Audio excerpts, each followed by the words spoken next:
ফেনীর সোনাগাজীতে ইউটিউব দেখে বিকল্প পদ্ধতিতে অকটেন তৈরির চেষ্টা করতে গিয়ে ভয়াবহ বিস্ফোরণে দগ্ধ হয়ে 4 দিন মৃত্যুর সঙ্গে লড়াই শেষে মারা গেছেন ব্যবসায়ী নূর আলম মাসুদ।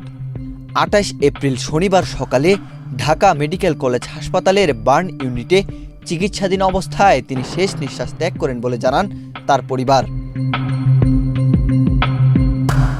পুলিশ ও স্থানীয় সূত্রে জানা যায়, গত 14 এপ্রিল মঙ্গলবার বিকেলে পৌরসভার 9 নম্বর ওয়ার্ডের নজরুল প্রাইমারি এলাকায় বিকল্প উপায়ে অকটেন তৈরির সময় অতিরিক্ত তাপমাত্রা নিয়ন্ত্রণের বাইরে চলে গেলে একটি পাইপ বিকট শব্দে বিস্ফোরিত হয়। এতে নূর আলম মাসুদ ও তার সহকর্মী মোহাম্মদ উমর ফারুক গুরুতর দগ্ধ হন। পদ্মা সেতু, মেট্রো রেল এবং এলিভেটেড এক্সপ্রেসওয়ে নির্মাণের গর্বিত অংশীদার বসুন্ধরা সিমেন্ট। স্থানীয়রা তাদের উদ্ধার করে প্রথমে সোনাগাজী উপজেলা স্বাস্থ্য কমপ্লেক্স, পরে ফেনী সদর হাসপাতাল হয়ে ঢাকায় পাঠান।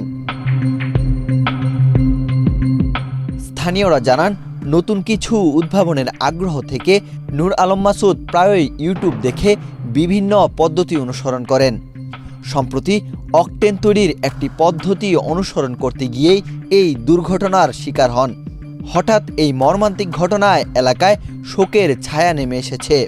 নিহতের ভাই মোরশেদ জানান, নতুন একটি পদ্ধতিতে অকটেন তৈরির কাজ করছিলেন তার ভাই, কিন্তু তাপমাত্রা নিয়ন্ত্রণের বাইরে চলে যাওয়ায় পাইপ বিস্ফোরিত হয়ে দুর্ঘটনাটি ঘটে।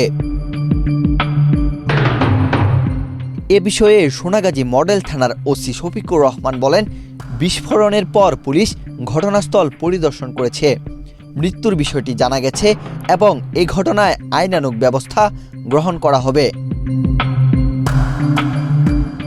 ওয়াহিদ হুসাইন জিহাদ, বাংলাদেশ প্রতিদিন।